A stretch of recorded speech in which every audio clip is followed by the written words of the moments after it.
When you speak of national dishes, if rice isn't on the menu, then you haven't started.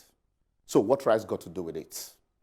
The word they say has become a global village, hence the reason countries are creating blocks for synergy even when they are separating.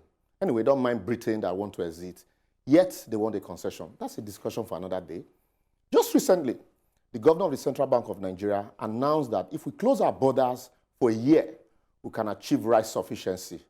I hear you say, We are weekly inundated with reports in the news of rice, Nigerian customs, killings, and deaths.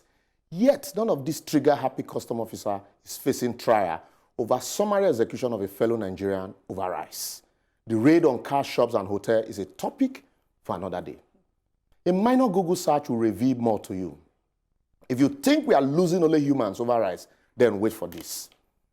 September 2019, CBN governor announced that the government has given out the sum of 146 billion naira as loan to rice farmers under its Anchor Borrowers program. Yet, not a single kobo of this loan had been repaid. And our total budget for education and health this year is 132 billion naira. And you are still wondering why literacy is on the increase in Nigeria? It is because in Nigeria, rice is more important than health and education.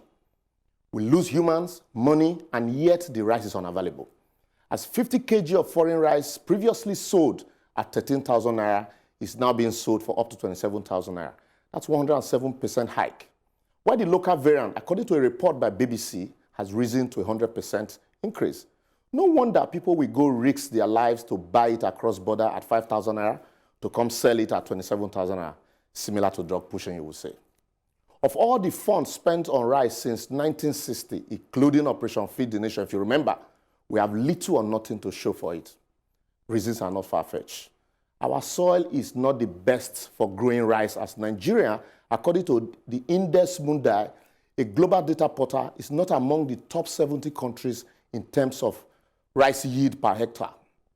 China has a yield of 6.5 metric tons per hectare of rice. Brazil has 6.1. Vietnam has 5.41. South Korea, 5.3.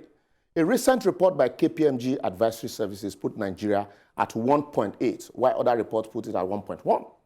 Then one wonders why the fixation on rice, when we could easily be the largest producer or exporter of so many other crops. According to an article by Tosin Adeoti, after India and China, Nigeria is the largest producer of sesame seeds in the world. Nigeria is the 6th largest producer of cashew nuts in the world. In fact, Ogbomosho cashew is said to be the best in the world. Nigeria is the largest producer of cassava in the world. Nigeria is the 4th largest producer of edible aroid in the world. Nigeria is just the largest producer of, not just the largest producer of yam in the world, 70% of all the yams in the world are grown in Nigeria. Nigeria is the 3rd largest producer of millet in the world. Nigeria is the 3rd largest producer of sorghum in the world.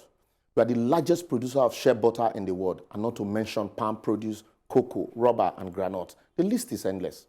With our growing population and a government lack of interest in education, it's a practical impossibility to produce everything we eat. I would therefore advocate that we rather invest more in equipment, research and development in crops like the one listed above, where we have comparative advantage, and the gains therein can be used to cushion the shortfall in our rice production, rather than this unnecessary fixation on rice.